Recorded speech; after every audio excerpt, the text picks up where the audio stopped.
propeta at ang mga iba'y evangelista at ang mga iba'y pastor at mga guro. Sa ikasasakdal ng mga banal, sa gawaing paglilingkod, sa ikatitibay ng katawan ni Kristo. It is raining today, so Pepper and George cannot play outside. Daddy, it's not raining. Can we go out to play?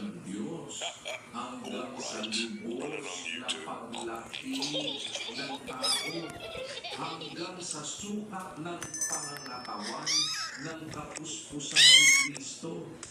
Kita mo kapatid na rin, ano?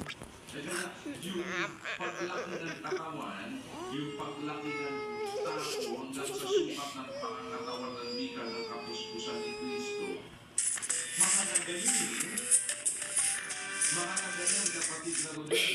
Kaya nga, ang sabi, upang huwag na tayong maging mga bata pa na napahaapay dito doon, dinadala sa magkabila ng lahat ng hangin ng aral sa pamamagitan ng mga dana ng mga tao sa kapustuhan ayon sa mga lalang ng kamalian, kundi sa pagsasalita ng katotohanan na may pag-ibig ay makagsilaki sa lahat ng mga bagay sa Kanya na siya Pangulo sa makatuwid Pepper loves jumping in muddy puddles.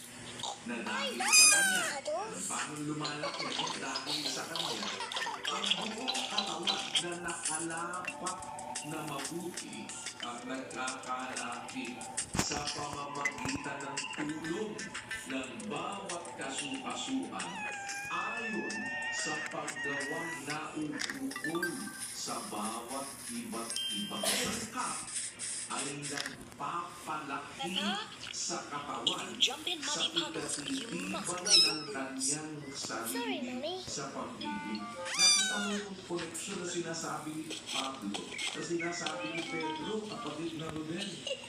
Dahil yung sa paggawa na George likes to jump in muddy puddles too. nagpapalaki mo sa katawan sa ikatitibay ng kanyang sarili sa pag-ibig. Bakit? Kasi kaya nga sinabi ni Pedro, mag-linas kayo sa Pepper pag-ibig. likes to look after her little brother George. Bakit? Para kayo makapagpakil niya. May makagawa tayo nagawa tayo ito sa bawat iba't ibang sangka para George, lumaki let's find some ang more katawan puddles. at tumibay sa pag-ibig kapatid. Ang paglaki ng katawan ng mabilis George are having a lot of fun. bawat isa ang Pepper has found a little puddle. at kung tayo George has found a big puddle. Magpapatuloy naman dahil nakadit tayo kay Kristo. Si Kristo yung ulo na siyang gumagana sa atin. Ano? Gumagana sa atin. Paano? Ano yung link natin? Ba't tayo nakalink kay Kristo, Brother Rodel? Kumbaga parang ano yung George wants to jump into the sa big atin puddle kay first. Kristo? Stop, George. I must check if it's safe for you. Yun, kapatid na Rodel. Kaya ka nakalink kay Kristo. Pagka hindi ka kasama nakikipag-ibigan, kapatid na Rodel, hindi ka nakalink kay Kristo. Good. It is safe for you. Bakit? Magpaparapang ka. Hindi ka Sorry, nakalink. George. It's O, only kaya, bad. ang mangyayari ngayon, sa halip na makapagpatuluyan tayo, magkahadlangan tayo. Diba? At ibig sabihin, hindi ka atulong doon sa paglaki ng katawan, panglaki ng But George loves jumping in muddy puddles. Pero kung tayo, mangyayari sa pag-ibigan, Come on, George. Let's go show Daddy. gagana. Hindi gagana na kami na model sa iyo. Naisipan ni Kristo. Ang hindi ka. Daddy. Guess what we've been doing? Nakita mo yung link. Pero kung nakikipag-ibigan ka, kasama ka doon. No, Tunay Daddy. kang alaga. Ibig sabihin, nakalig ka talaga. Kaya pagka nagsabi na yung navigation, tapos na Rodel. I know. You've been jumping in muddy puddles.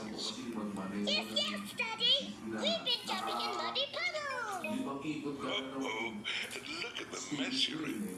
hindi pa lumingkod. Nakakabong ang ng treno, hindi ba umingkod? Pagkamamina sa pag-ibig, kapatid na Rodel. Daddy, when it's cleaned up, will you and Mommy come and play too? Maamoy na yung paa mo. Eh, hinto ka na. Bakit? Kapatid na Rodel. Peppa and George are wearing their boots. Mummy and Daddy are wearing their boots. Peppa loves jumping up and down in muddy puddles. Everyone loves jumping up and down in muddy puddles.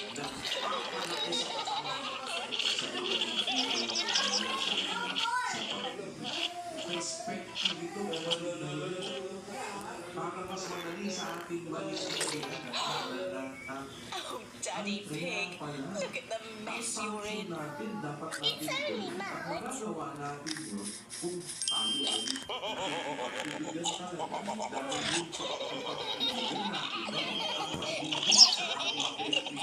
Kasi